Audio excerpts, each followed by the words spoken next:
tinha uma canção que dizia, né? Dai-nos uma fé viva, né? Uma fé nova, né? Traduzida na vida, né? Só que o Dunga hoje cantava essa música. Hein?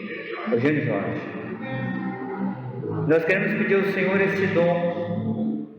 Aumenta a nossa fé. Veja que resposta que Jesus dá aos apóstolos e hoje diz a nós. Um sinal. Ele diz, olha, se vós tivesseis fé. Sinal que não tem. Né? Eles vão pedir para aumentar, né? Mas nem tinha. Então, se vós tivesseis fé, mesmo pequena, como um grão de mostarda, poderia dizer a esta moreira, arranca-te aqui e planta-te no mar, e ela vos obedeceria. O que significa isso, se é a linguagem que Jesus está usando?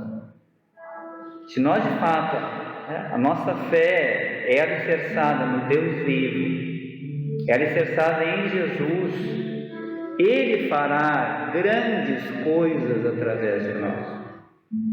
Ele fará o impossível a nós. Porque muitas vezes a nossa fé é muito carnal, nem dá para dizer isso. Ela é muito ainda segura nas nossas potências, naquilo que nós podemos, naquilo que nós seguramos com as mãos, naquilo que nós entregamos, mas não entregamos a Jesus, confiamos, mas não confiamos no Senhor. Porque essa fé que Jesus está falando é a fé daquela que ilumina quando tudo está escuro, daquela que impulsiona a agir, mesmo quando não vemos, mesmo quando não temos segurança das coisas humanas. Essa fé que Jesus está falando. Não é só a fé do nosso entendimento, aquilo que nós cremos, mas a fé que de fato que nos faz avançar diante do impossível, que nos faz avançar em Deus, diante das coisas que estão aí, daquilo que parece impossível a nós. Aquela fé que faz, aquela fé, o modelo perfeito, Maria, diante do anjo, arcanjo Gabriel, ela diz, diante de um mistério tão grande, que ela não compreendia todo o mistério, ela diz, faça-se, Senhor. Dessa atitude dela de estar de pé diante da cruz, quando os apóstolos, a maioria deles já tinha perdido a fé, já tinha desanimado. Vocês se lembram dos discípulos de Emaús, quando estavam indo embora? O que eles estavam dizendo? Quando Jesus começa a conversar com eles, olha, contam tudo e dizem, mas agora já faz 3 dias que isso já aconteceu. Estavam voltando para casa. Aquela fé, muitas daquela fé que tinha o povo de Israel no deserto, a cada problema, já ia direto no Moisés, dizia, por que tu nos tirou do Egito? Para morrer no deserto? Lá a gente tinha panelas com carne, a gente dizendo, deixa de servir o Egito, tu vem nos incomodar, vai trazer para esse deserto. Muitas vezes a nossa fé é assim, não percebemos a graça de Deus, não percebemos aonde Deus quer nos levar. Aquele povo de Israel lá estava escravo no Egito, apanhando, sendo tratado desumanamente, e Deus os liberta miraculosamente, passando pelo Mar Vermelho. Mesmo assim, diante dos problemas, diante das dificuldades da caminhada, não perceberam que estavam livres, que estavam caminhando para o céu, para a terra prometida, para a terra prometida. E a cada ponto, a cada passo, a cada ponto, a cada passo, cada reclamação, era uma murmuração, uma desconfiança de Deus. Não é essa fé, não é isso fé. A fé é aquela que São Paulo tem, os apóstolos, depois de Pentecostes. Essa é a fé da igreja, essa fé que Jesus fala. desse abandono total na vontade do Pai, dessa certeza da vitória mesmo na hora da perseguição. Essa é a verdadeira fé. A fé que abre o caminho. Nós estamos naquele momento em que, né, do lado está o faraó, do outro está o mar vermelho, né? Aí o povo, claro, começa a reclamar, a murmurar. E assim acontece na nossa vida. Isso acontece. Nós ficamos olhando para um lado, olhando para o outro, olhando para as nossas seguranças, dizendo: Senhor, Tu nos abandonou, não vai dar certo mais isso, não quero mais brincar. Mas a resposta de Deus para Moisés diz assim: veja, diz, levanta-te e te coloca em marcha, estende a mão sobre o mar.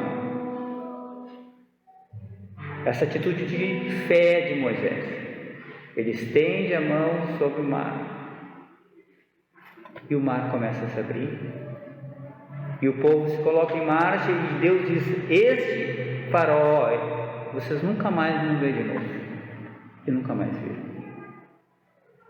E assim é a fé que Deus quer nos dar. Só que essa fé, que é um dom que nós recebemos do batismo, ela precisa ser provada, ela precisa ser amadurecida na vida, senão ela não cresce, senão ela não avança, senão a gente não amadurece, senão a gente fica sempre com uma fé imatura, uma fé muito condicionada às nossas seguranças.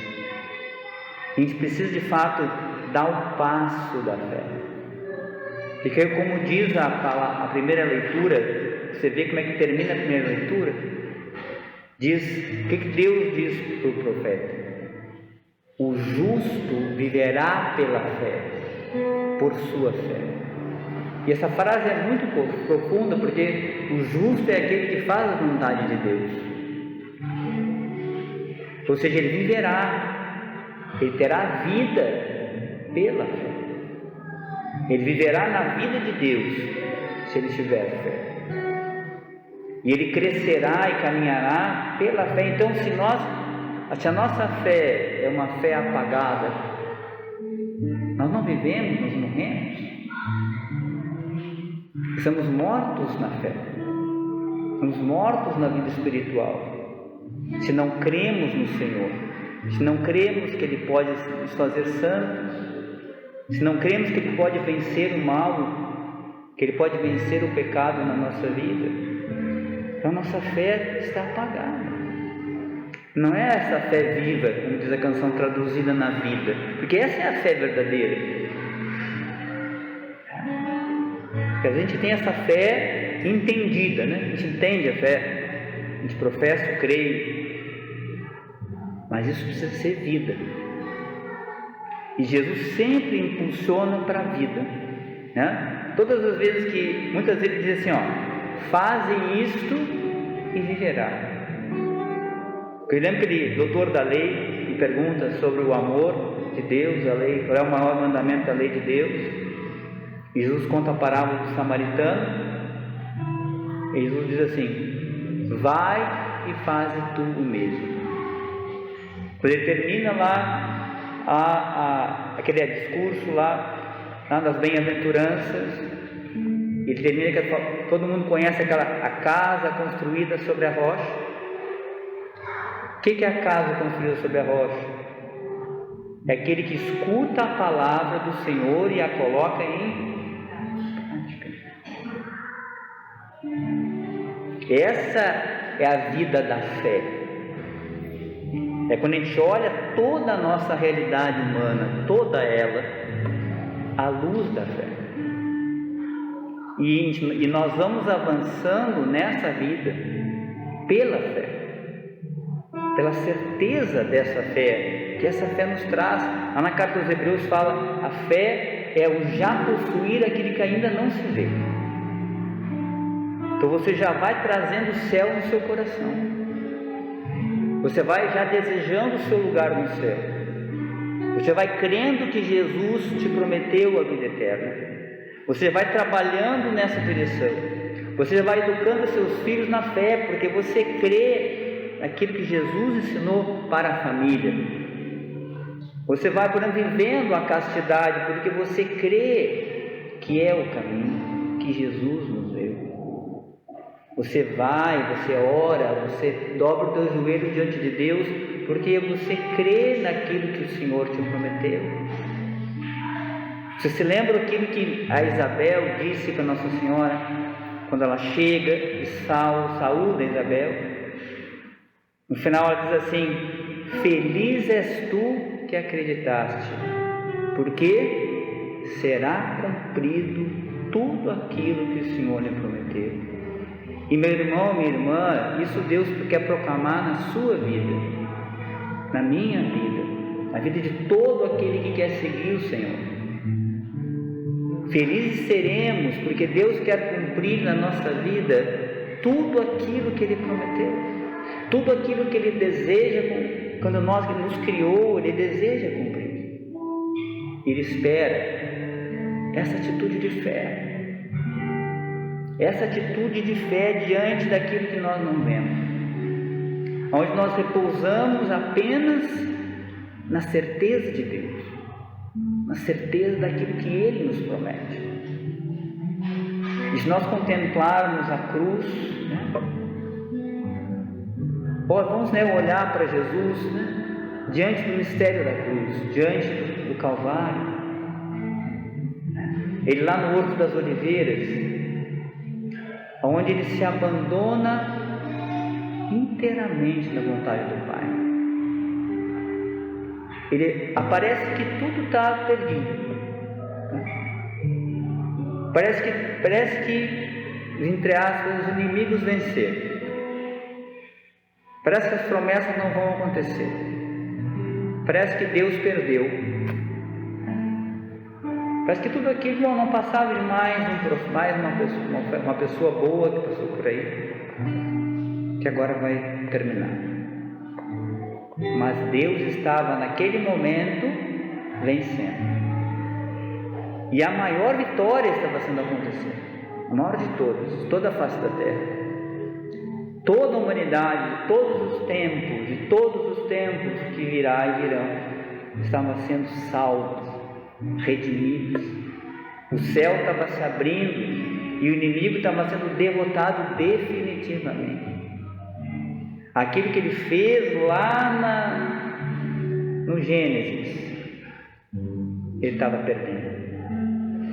Ele havia fechado, nos levado a pecar e havia fechado o céu para nós.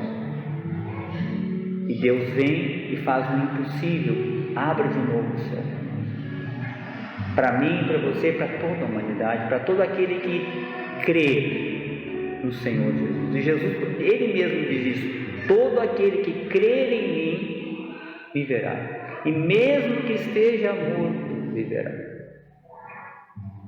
E aí ele pergunta para Marta, você crê isso? E essa é a pergunta que Jesus faz para nós hoje.